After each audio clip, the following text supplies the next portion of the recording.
সিঙ্গারা তৈরি করতে প্রথমে আমরা আলুগুলোকে খোসা ছাড়িয়ে ছোট ছোট করে টুকরো করে একটু ধুয়ে ওটাকে আমরা সেদ্ধ করতে বসিয়ে দেব।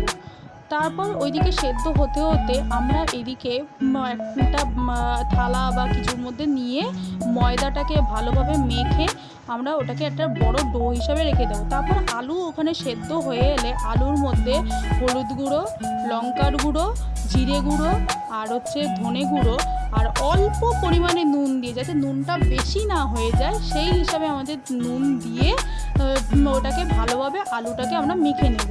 মেখে নিয়ে তারপর আমরা কড়াইতে ওই আলু মাখাটাকে তেলে একটু নাড়াচাড়া করে তার মধ্যে একটু বাদামটা ভেজে দুটো একসাথে আমরা মিশিয়ে নেব।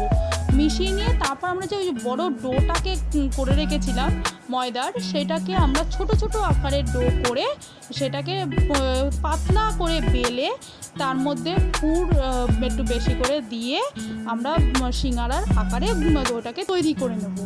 এরপর সিঙ্গারার আকারে তৈরি করে নেওয়ার পর আমরা আস্তে আস্তে ওইটাকে কড়াইয়ে গরম তেল বসিয়ে একটা একটা করে ছেড়ে আমরা ভেজে নেব।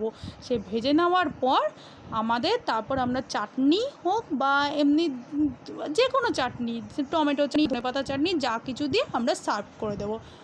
তাহলেই আমাদের সিঙ্গারা রেডি।